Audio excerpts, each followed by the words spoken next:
మహాదేవ శ్రీమాత్రే నమః. Welcome to our channel times భక్తి.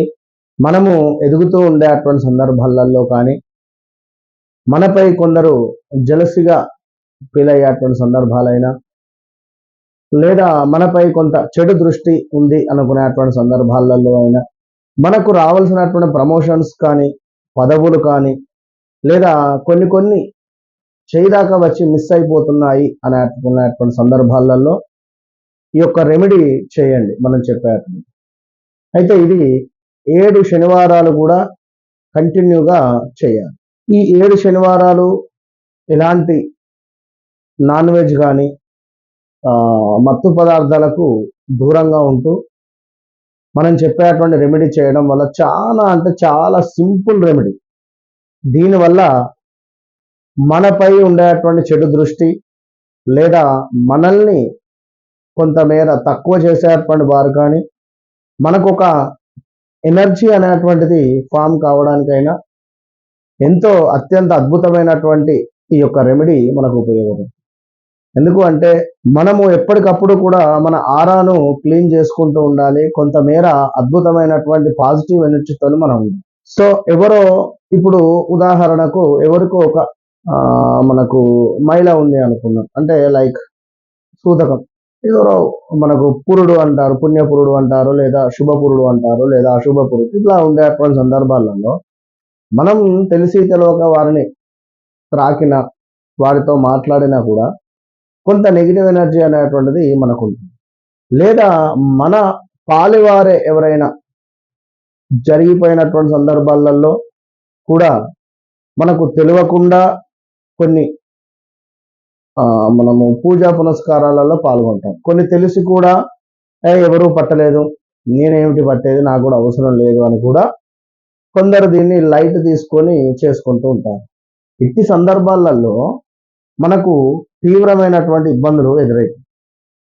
సో ఏది ఏమైనప్పటికీ కూడా ఒక 7 శనివారాలు మనము తెలిసి కానీ తెలియక కానీ చేసినటువంటి తప్పులకైనా మనపై జలస్ చూపించేటువంటి వారికి అయినా లేదా కొన్ని పదవులు మనకు దక్కాలి అనుకున్నా, ఇప్పుడు చూడండి కొంత జాతక రీత్యా మనకు నడిచేటువంటి దశ అంతర్దశలు కొంతమేర ఇబ్బందికరంగా ఉంటుంది. ఈ దశ అంతర్దశలు ఇబ్బందికరంగా ఉన్నప్పటికీ కూడా కొందరికి మంచి యోగాలు ఉంటాయి. ఇప్పుడు చాలా మందికి కూడా నేను కాల్స్ మాట్లాడేటువంటి సందర్భాలలో ఎక్కువ కూడా మీకు ఈ సంఘటన జరిగి ఉంటుందా లేదా ఈ సిచ్యువేషన్ ఫేస్ చేశారని అడుగుతాం. 100లో 95 మంది కూడా మనం చెప్పింది 100% కరెక్ట్ అంటున్నారు. ఒక 5% మంది కొంతమేర రీచ్ కాలేము. ఎందుకు అంటే వారి పూజా పునస్కారాలు కానీ వారు ఉండేటువంటి ప్యూర్ హార్టెడ్తో కావచ్చును, లేదా కొన్ని వారు చేసే మంచి పనులతో ఆ జరగబోయేటువంటి చెడు కానీ పాస్ట్లో కొంత వారికి నెగిటివ్ ఉండేటువంటిది పాజిటివ్గా మారేటువంటి సందర్భాలు కూడా ఎన్నో ఉంటాయి. కనుక ఏదో ఇవాళ పూజ చేసుకున్నాం, అర్చన చేసుకున్నాం, లేదా అభిషేకం చేసుకున్నాము అంటే దీనికి సంబంధించినటువంటి రిజల్ట్ తప్పకుండా మనకు 100% వస్తుంది, రాకుండా అనేటువంటిది ఉండదు. అయితే ఇక్కడ ఇలాంటి సందర్భాలలో కాలభైరవ స్వామికి చూడండి, కాలభైరవ స్వామికి పాలు జిలేబీ ఇవి రెండు కూడా ప్రతి శనివారము లేదా అష్టమి తిథి వచ్చినప్పుడు తప్పకుండా 7 శనివారాలు అయితే మస్ట్గా చేయండి.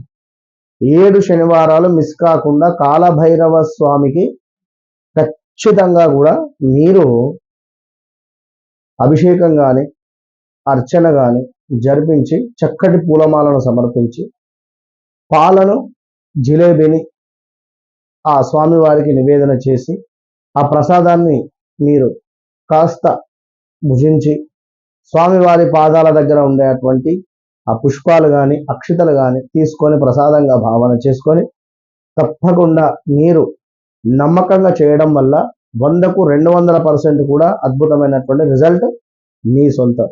మరి కాలభైరవ స్వామి గుడి మాకు అందుబాటులో లేదు గురువు గారు ఎట్లా అనుకుంటే తప్పకుండా కాలభైరవ అష్టకాన్ని చదవండి.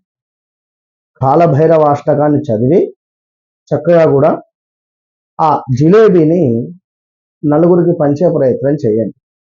పాలను ఈశ్వరునికి అభిషేకం చేయండి. కాలభైరవ స్వామి దేవాలయం ఉంటే తప్పకుండా ఈ విధంగా చేయండి. మంచి ఫలితం ఉంటుంది. All the best.